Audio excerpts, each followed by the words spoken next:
And যদি market এই জায়গায় না যায়, যদি মার্কেট এই জায়গায় না যায়, রিফাইনমেন্ট লেভেলে না যায়, তাহলে কি করবো, আমাদের এই যে দেখেন এই জায়গায় যে আমাদের ইয়াটা ডিরেক্ট লেভেলটা যেখানে মার্কেট কি লেভেলে ট্যাপ করছে, এই লেভেল থেকে আমরা একটা এন্ট্রি প্ল্যান করতে পারি। ঠিক আছে, এই লেভেল থেকে ডিরেক্টলি এই লেভেল থেকে আমরা একটা এন্ট্রি প্ল্যান করতে পারি।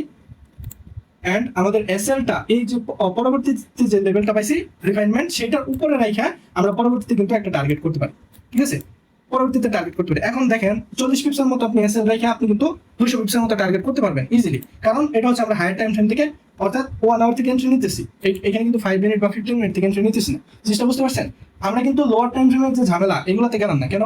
আপনি লোয়ার টাইম ফ্রেমেও যান, এই জায়গায় দেখেন 15 মিনিট এখানে আপনার ব্রেকআপ স্ট্রাকচার এই জায়গায় আসছে, 15 মিনিট একটা কিউএমএল এই জায়গায় আছে যেখান থেকে আমরা অলরেডি এন্ট্রি এক্সিকিউট করে রাখছি। যদি মার্কেট এই জায়গায় যায়, এই জায়গায় যাওয়ার পরে আমাদের এন্ট্রিটা এক্সিকিউট হলে কিন্তু সেলের দিকে আসতে পারে। এই জায়গায় আমরা একটা জিনিস খেয়াল করলাম, তাই না?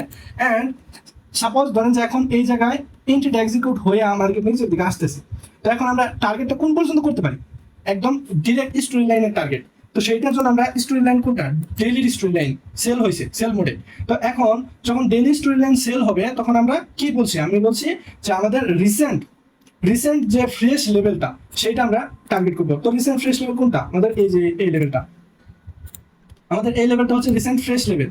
কেন? কারণ এটা হচ্ছে আমাদের হায়ার টাইম ফ্রেমের একটা কি লেভেল, এন্ড এর নিচে গুরুত্বপূর্ণ একটা লিকুইডিটি আছে যেটা হচ্ছে সুইং লো। তার মানে মার্কেট এই পর্যন্ত ইজিলি টার্গেট করার সম্ভাবনা আছে।